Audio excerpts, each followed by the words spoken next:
नमस्कार दोस्तों। जब कभी महाराणा प्रताप जी का नाम आता है तो वह दौर भी याद आता है जब महाराणा प्रताप जी ने मातृभूमि की रक्षा हेतु घास की रोटी तक खाई।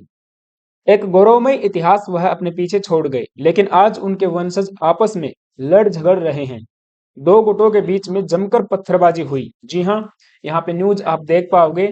Dispute between members of erstwhile royal family triggers clash at Udaipur palace. यह उदयपुर पैलेस है।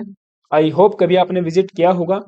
तो कौन है महाराणा प्रताप के वंशज जिनके पास उनकी सारी संपत्ति है, और इसी संपत्ति को लेकर ये वंशज आज सड़कों पर लड़ झगड़ रहे हैं। जमकर हो रही है पत्थरबाजी।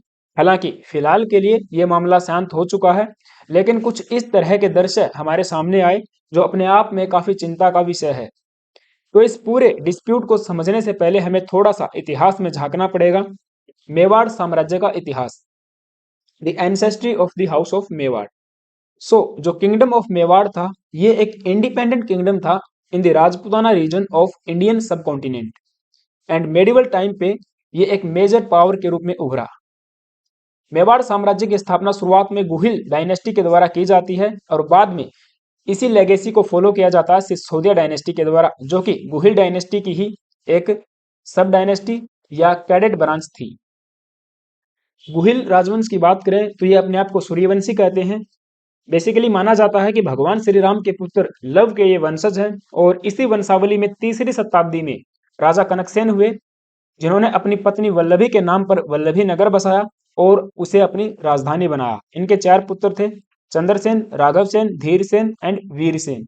माना जाता है कि इनके बड़े बेटे चंद्रसेन से गुहिल राजवंश चला, क्योंकि चंद्रसेन के ही लाइन ऑफ ब्लड में आगे चलकर राजा गुहिलादित्य हुए, जिन्होंने गुहिल वंश की स्थापना की। इनके दूसरे बेटे राघव सेन से राघव वंश चला, जो अन्य जगहों पर शासन करने के कारण अलग अलग नामों से जाना गया। जैसे कि बड़ प्रांत पर शासन करने के कारण बड़गुजर कहलाए, सीकरी पर शासन करने के कारण सीकरवार, राजौरगढ़ पर शासन करने के कारण राजौरा कहलाए, या अंततः मडाड कहलाए। गुहिल राजवंश बेसिकली विश्व का सबसे प्राचीन और एकमात्र राजवंश है जिसने एक ही जगह पर 1558 वर्षों तक लगातार शासन किया। गुहिल डायनेस्टी तो 566 ईस्वी में गुहिलादित्य के द्वारा इसकी स्थापना की जाती है, लेकिन इस वंश का वास्तविक संस्थापक बप्पा रावल को माना जाता है। ऐसी मान्यताएं हैं कि बप्पा रावल ने अपने गुरु के वरदान से इस साम्राज्य की स्थापना की और एक लिंगजी महाराज के मंदिर का निर्माण करवाया। इन्होंने रावल की उपाधि ली, जिसका वास्तविक अर्थ है कस्टोडियन ऑफ द किंगडम, क्योंकि साम्राज्य का वास्तविक राजा तो एक लिंगजी महाराज हैं, ये उसके दीवान या कस्टोडियन के रूप में काम करते रहेंगे। बप्पा रावल के बाद इनके बेटे खुम्मन प्रथम रावल बने, उसके बाद उनके बेटे खुम्मन द्वितीय रावल बने। लेकिन इस समय तक ये संपूर्ण रूप से स्वतंत्र नहीं थे। 8वीं और 9वीं सेंचुरीज के बीच ये गुर्जर प्रतिहारों के अधीन थे, लेकिन 10वीं सदी में रावल भर्तृहरि द्वितीय और रावल अलग के शासनकाल में ये सॉवरेनिटी गेन करते हैं और अपने आप को संपूर्ण स्वतंत्र कर लेते हैं। और यहीं से एक विशाल मेवाड़ साम्राज्य की शुरुआत होती है, जिसमें आगे चलकर रावल रण सिंह हुए। 12वीं शताब्दी में रावल रण सिंह के ही डिसेंडेंट्स में एक जूनियर ब्रांच का उदय हुआ, और इसी जूनियर ब्रांच ने आगे चलकर सिसोदिया गांव की स्थापना की, जिसके नाम पर सिसोदिया डायनेस्टी का उदय हुआ। क्योंकि 1303 में मुख्य ब्रांच का डिपोजिशन हो जाता है। यहां से आप देख पाओगे जो मुख्य ब्रांच हमारी चल रही है, मुख्य ब्रांच में आगे चलकर रावल रतन सिंह जी हुए। 1301 में रावल बने और 1303 में ये वीरगति को प्राप्त हो जाते हैं, क्योंकि सीज ऑफ चित्तौड़गढ़ के दौरान अलाउद्दीन खिलजी चित्तौड़गढ़ पर अटैक करता है, जिसमें रावल रतन सिंह जी वीरगति को प्राप्त होते हैं। और हमने देखा कि जो महारानी पद्मावती थी, उन्होंने जौहर किया। तो 1303 से 1326 तक एक बफर जोन टाइप रहा। मालदीव को मेवाड़ का जो है कस्टोडियन नियुक्त किया जाता है ऑन बिहाफ ऑफ दिल्ली सल्तनत। और फिर खिलजियों के बाद आपको पता तुगलक आए, तो तुगलक वंश से ही मेवाड़ साम्राज्य को फिर से स्वतंत्र किया जाता है हमीर सिंह के द्वारा। और हमीर सिंह आपको बता दूं लक्ष्मण सिंह के यहाँ पे जो है ग्रैंड सन है। ऐसा माना जाता है कि जो सिसोदिया गांव था वो लक्ष्मण सिंह के ही द्वारा बसाया गया था। और हालांकि लक्ष्मण सिंह जी इस सीज ऑफ चित्तौड़गढ़ में मारे जाते हैं। ये भी वीरगति को प्राप्त होते हैं, रावल रतन सिंह के साथ युद्ध में लड़े थे। और इनके जो बेटे हैं अरि सिंह और अजय सिंह, दो बेटे, ये भी युद्ध में लड़े, लेकिन अरि सिंह भी वीरगति को प्राप्त हो जाते हैं। तो अजय सिंह आप देखिए यहाँ से, फिर लक्ष्मण सिंह के बेटे हैं अजय सिंह, और अजय सिंह के बेटे हैं सज्जन सिंह। लेकिन इन्होंने अपने बेटे सज्जन सिंह को मेवाड़ की गद्दी न सौंपकर अपने भाई अरि सिंह के बेटे हमीर सिंह को यहाँ पे महाराणा नियुक्त किया। और यहाँ से हम देखते हैं कि सिसोदिया गांव के होने की वजह से ये सिसोदिया कहलाए। और यहाँ से इन्होंने रावल की उपाधि को त्याग कर महाराणा या फिर राणा की उपाधि को अडॉप्ट किया, यानी कि इस टाइटल को इन्होंने लिया। तो यहाँ से हम देखते हैं कि महाराणा बनते हैं। सबसे पहले थे महाराणा हमीर सिंह। 1326 में इन्होंने फिर सिसोदिया वंश की नींव रखी या सिसोदिया वंश की स्थापना की, जो गुहिला डायनेस्टी की हम एक सब डायनेस्टी या फिर कैडेट ब्रांच कह सकते हैं। तो 1325-26 के आसपास इस वंश की स्थापना होती है। और इस वंश के जो वर्तमान हेड हैं वो नाम मात्र के हैं विशवराज सिंह मेवाड़, या कहें कि अरविंद सिंह मेवाड़, क्योंकि इन दोनों के बीच में ही ये लड़ाई का मुख्य कारण है कि बचे हुए इस प्रॉपर्टी का राजा या फिर जो है महाराणा कौन होगा। हालांकि महाराणा केवल नाम मात्र के हैं, क्योंकि 1971 में भारत सरकार के द्वारा सभी प्रकार की उपाधियों को समाप्त कर दिया गया था। इसी वजह से जो महाराणा भूपाल सिंह थे वो इस वंश के अंतिम राणा हुए हैं। तो सिसोदिया ब्रांच में ही महाराणा लखा, मोकाल सिंह, कुंभकर्ण सिंह, और अब देखिए उदय सिंह प्रथम, इसके बाद उदय सिंह द्वितीय हुए जो महाराणा प्रताप जी के पिताजी थे। यहाँ से फिर रायमल भी राजा बनते हैं। रायमल इनके भाई थे, उदय सिंह के भाई। और रायमल के बाद आप देखोगे तो यहाँ से राणा बनते हैं उदय सिंह द्वितीय, जो कि महाराणा प्रताप जी के पिताजी थे। और आगे चलकर इसी वंशावली में अंतिम महाराणा हुए महाराणा भूपाल सिंह। तो आप देखिए जो महाराणा भूपाल सिंह है वो 1930 में महाराणा बनते हैं, क्योंकि इस समय तक रियासत जो है एग्जिस्ट करती थी। और 1955 तक ये महाराणा बने रहे। लेकिन 1948 में इंस्ट्रूमेंट ऑफ एक्सेशन पर साइन करने के बाद इन्होंने अपनी रियासत का विलय किया भारत में, एक भारत का ही अभिन्न अंग बना।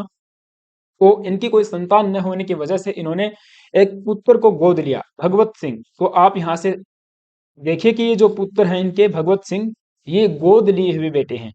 और भगवत सिंह के फिर दो बेटे हुए, अरविंद सिंह और महेंद्र सिंह। अब रिसेंटली 10 नवंबर को महेंद्र सिंह जी का देहांतवास हो गया, ये अब इस दुनिया में नहीं रहे। लेकिन इनके पिता के साथ इनका प्रॉपर्टी को लेकर झगड़ा जो है शुरुआत से ही था। ये इसको लेकर सुप्रीम कोर्ट भी गए थे 1983 में। तो जितनी भी प्रॉपर्टी है, जो सिसोदिया परिवार की प्रॉपर्टी है, सिसोदिया वंश की जो जमीन जायदाद जो संपत्ति है, उसके बंटवारे को लेकर इनके बीच में अब झगड़ा है। तो मुख्य अगर आप वर्तमान में जो लड़ाई या झगड़ा देख पा रहे हो, वो अरविंद सिंह और महेंद्र सिंह के बेटे विश्वराज सिंह के बीच में है। यहाँ से ये आप देखोगे तो इन दोनों के बीच में ये अब वर्तमान में क्लैश जो है चल रहा है। और इसके पीछे की मुख्य वजह है भगवत सिंह का अपने बड़े बेटे महेंद्र सिंह को प्रॉपर्टी से बेदखल करना। महाराणा जो भूपाल थे, इनकी डेथ हुई थी 4 जुलाई 1955 को। तो 1955 के बाद मेवाड़ की गद्दी पर बैठे महाराणा भगवत सिंह, और ये 1971 तक रियासत पर जो है बने रहे, केवल नाम मात्र के शासक थे। तो 1971 में भारत सरकार ने संविधान संशोधन करके सभी प्रकार की जो उपाधियां हैं उनका अंत किया। तो ऐसे में ये जो महाराणा का पद इनके पास था वो भी चला जाता है। हालांकि उस समय नाम मात्र थे। तो आखिरी महाराणा बेसिकली नॉमिनल हम कह सकते हैं महाराणा भगवत सिंह जी मेवाड़ थे। अब 1971 में ही रियासतों के विशेषाधिकार समाप्त होने के बाद संरक्षक के पद के लिए जो है यहाँ पे लड़ाई शुरू हो जाती है कि जितनी भी प्रॉपर्टी बची हुई है उसका प्रोटेक्टरेट कौन होगा, उसका संरक्षक कौन होगा। ऐसे में भगवत सिंह ने एक ट्रस्ट का निर्माण करवाया, महाराणा मेवाड़ चैरिटेबल फाउंडेशन। तो जितनी भी प्रॉपर्टी है, जैसे कि उदयपुर पैलेस है, जो लेक्स वगैरह हैं, जो महल बचे हुए हैं, सज्जनगढ़ का किला है, वगैरह वगैरह, वो सब इन्होंने इस चैरिटेबल फाउंडेशन के अधीन कर दिया। ये अब एक कंपनी है, ये मैनेज करने लगी रॉयल प्रॉपर्टीज को। और इस फाउंडेशन का जो चेयरमैन है, या फिर कहे कि जो एग्जीक्यूटिव है, वो बनाया जाता है अरविंद सिंह को, यानी कि छोटे बेटे को। महेंद्र सिंह को दरकिनार करके भगवत सिंह के द्वारा अपने छोटे बेटे अरविंद सिंह को इस ट्रस्ट का चेयरमैन कहें या एग्जीक्यूटिव कहें, वो बना दिया जाता है। तो बाय डिफॉल्ट टेक्निकली या फिर लीगली हम देखते हैं कि अरविंद सिंह प्रॉपर्टी के मालिक हैं। अरविंद सिंह के बाद उनके बेटे लक्ष्यराज सिंह मेवाड़ इस प्रॉपर्टी के मालिक हैं। लेकिन यहाँ पे पूरी प्रॉपर्टी पे दावा ठोक रहे हैं विश्वराज सिंह। ये कहते हैं कि हमें भी जो है इस संपत्ति में हिस्सा चाहिए। और जैसे ही इनके पिता की डेथ होती है, ये स्वयं को मेवाड़ का, अब जो भी है भी नहीं, तो उसका महाराजा घोषित कर लेते हैं। यहाँ पे लिखा भी हुआ है, आप देख पाओगे, भगवत सिंह ने इस ट्रस्ट की जिम्मेवारी अपने छोटे बेटे अरविंद सिंह को दी और बड़े बेटे महेंद्र सिंह को इस ट्रस्ट से दूर रखा, यानी कि बेदखल कर दिया संपत्ति से। इसको लेकर दोनों भाइयों में लड़ाई हुई, अरविंद सिंह और महेंद्र सिंह दोनों के बीच में लड़ाई हुई। ऐसे में अरविंद सिंह ट्रस्ट चलाते हैं, तो लक्ष्यराज सिंह जो कि इनके बेटे हैं अरविंद सिंह के, पर इस ट्रस्ट की जिम्मेवारी आ गई है। इसके जरिए ही राजघराने का संचालन किया जाता है। और इसी के चलते अरविंद सिंह का यह दावा है कि उनका बेटा लक्ष्यराज सिंह इस राजवंश की गद्दी का असली राजा है और अगला जो है प्रोटेक्टरेट रहेगा, यानी कि 77 प्रोटेक्टरेट रहेगा। लेकिन इधर महेंद्र सिंह जी की 10 नवंबर को डेथ हो जाने के बाद ही उनके बेटे विश्वराज सिंह, जो कि वर्तमान में बीजेपी के एमएलए भी हैं, नाथू से बेसिकली एमएलए हैं, 2023 में इन्होंने बीजेपी को ज्वाइन किया था। इनकी जो वाइफ है वो भी बीजेपी की सीट से आई थिंक बालसमंद से एमपी हैं, मेंबर ऑफ पार्लियामेंट हैं। तो बेसिकली ये सरकार में है। तो इन्होंने खुद को महाराणा जो है घोषित कर लिया, हालांकि महाराणा जैसा अब कोई टाइटल बचा नहीं है, लेकिन फिर भी नाम मात्र महाराणा इन्होंने घोषित किया, अपना राज्याभिषेक किया। कोरोनेशन इनका हुआ प्रॉपर रीति रिवाज से। यहाँ से आपको बता दूं, जो ब्लड है, खून से तिलक किया जाता है पुरोहित के द्वारा। तो यहाँ पे आप देख पा रहे होगे, पुरोहित जो है इनको खून से, ब्लड से तिलक कर रहे हैं, राइट। तो ये पूरा इनका कोरोनेशन हुआ अभी रिसेंट 24 या आई थिंक 25 नवंबर को इनका कोरोनेशन हुआ था। इसके बाद जो इनके समर्थक के लोग हैं, इनके समर्थन वाले जो लोग हैं, ये चले जाते हैं उदयपुर पैलेस में, क्योंकि उदयपुर पैलेस में धूणी टेम्पल बताया जाता है। अब जो धूणी टेम्पल का बेसिकली ये इतिहास बताया जाता है, कई मान्यताएं हैं कि वहां पे धूणी माता है जो इनकी कुल देवी है। कुछ मान्यताओं का कहना है कि जो इनके गुरु थे बप्पा रावल जी के, बप्पा रावल के जो गुरु थे, उन्होंने यहाँ पे धूणी जो है प्रज्वलित की थी। और उसी स्थान पर इन्होंने पूरा ये जो महल बनाया, साम्राज्य की स्थापना की, ताकि लंबे समय तक, युगों युगों तक इनका साम्राज्य चलता रहे। तो वहां पर इनका कुल का कुछ ना कुछ हम कह सकते हैं, राइट। तो फैमिली डाइटी टाइप वहां पे है। तो वो उसके दर्शन करने के लिए, दूसरा जो एकलिंग महाराज हमने बताया बप्पा रावल जी के द्वारा ही इसकी स्थापना होती है, उनके दर्शन करने के लिए यहाँ पे विश्वराज सिंह जी जाना चाहते थे, क्योंकि इन्होंने कहा मैं महाराणा बना हूं, राज्याभिषेक हुआ है, तो हमारे जो कुल के देवी और देवता हैं उनका आशीर्वाद लेना मेरा दायित्व है। तो ऐसे में फिर ये जो है उदयपुर पैलेस में जो एकलिंगी महाराज का मंदिर है, सॉरी, जो धूणी टेम्पल है, ये अलग से है, जो उदयपुर पैलेस में है, वहां पे दर्शन करने के लिए जाते हैं। हालांकि एकलिंगी महाराज का जो टेम्पल है वो उदयपुर से 50 किलोमीटर दूर बताया जाता है, ठीक है। ऑलराइट। तो जब ये दर्शन करने के लिए जाते हैं विश्वराज सिंह जी उदयपुर पैलेस में, तो ट्रस्ट के द्वारा इन्हें रोक दिया जाता है। ट्रस्ट के द्वारा जो है दरबार बंद कर दिए जाते हैं और इनकी जो एंट्री है वो बैन कर दी जाती है। एक दिन पहले ही जो है अखबार में नोटिस पेश किया जाता है कि किसी भी प्रकार की अनऑथराइज्ड एंट्री नहीं होगी, और पूरा वहां पे कर्फ्यू भी लगा दिया जाता है। तो हमने देखा कि दोनों गुटों के बीच में काफी टकराव हुआ। जो विश्वराज सिंह के समर्थन में लोग हैं और जो अरविंद सिंह के समर्थन में लोग हैं, उनके बीच आपस में लड़ाई हुई, आपस में झगड़ा हुआ, पत्थरबाजी यहां तक हुई। आप सोचिए कितनी, ये एक तरीके से, अब क्या कहें इसको, तो पत्थरबाजी यहाँ पे हुई है। एक समय वो था जब तोप गोलों से विजेता कौन होगा ये निर्धारित किया जाता था। और आप उस लेगेसी से आ रहे हो जहां 3 बार जोहर हुआ है अपने आत्म रक्षा के लिए, अपनी जो मान मर्यादा है उसकी रक्षा के लिए। इस वंशावली में 3 बार जोहर हुआ है और आज आप पत्थरों से लड़ाई लड़ रहे हो। चूड़ावत और सक्तावत वो आपकी ही वंशावली में है, वो आपकी ही कैडेट ब्रांच हैं जिन्होंने प्रथम पंक्ति में युद्ध करने के लिए युद्ध लड़ा। आपने आई थिंक ऊंटाला का युद्ध सुना होगा, अगर नहीं सुना है तो आप उस कहानी को सुनिए, ऊंटाला का युद्ध। आपको पता चलेगा चूड़ावत और सक्तावत के बारे में। वो इसी वंश से संबंध रखते हैं। लेकिन आज आप पत्थरों से लड़ाई लड़ रहे हो सड़कों के ऊपर प्रॉपर्टी के लिए, तो देखिए बेसिकली अब ठीक है।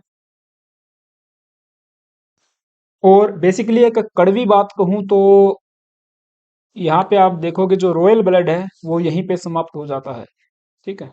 बाकी आप समझदार हो। खैर, अभी दूसरी और प्रॉपर्टीज के ऊपर भी इनका विवाद जो है चल रहा है, लक्ष्यराज का भी और इनके जो बेटे हैं उनका भी, ठीक है। तो यहाँ पे जैसे कि कोई महल है, जमीन जायदाद है, अन्य संपत्तियां हैं, ऐसे में इनके कई वंशज बताए जाते हैं महाराणा प्रताप जी के। उनके बीच में पूरी संपत्ति को लेकर विवाद है। कुछ संपत्ति ट्रस्ट के अधीन है, कुछ संपत्ति पे निजी कब्जा है, कुछ संपत्ति को लीज पे दिया गया है। हालांकि फिलहाल के लिए मामला जो है शांत हो चुका है। 5 लोगों के साथ विश्वराज सिंह मेवाड़ ने धोनी के दर्शन किए। और हालांकि आपको ये भी बता दूं, ये अपने नाम के साथ मेवाड़ लगाना शुरू कर दिए हैं। आई थिंक सिसोदिया को इन्होंने अब हटा दिया है, ठीक है। तो वो भी आप गौर करने वाली और सोचने वाली बात है। खैर जो भी है, आप सभी का क्या ओपिनियन है मुझे जरूर से जरूर बताना कमेंट बॉक्स में। मेरा जो ओपिनियन था, मेरे जो विचार थे इस वीडियो के माध्यम से आई थिंक जरूर रिफ्लेक्ट हो गए होंगे। तो हाँ, चैनल पर आप नए आए हो तो एक सब्सक्राइब जरूर करके जाना, और वीडियो अच्छी लगी तो एक लाइक भी कर सकते हो। Thank you guys, have a nice day.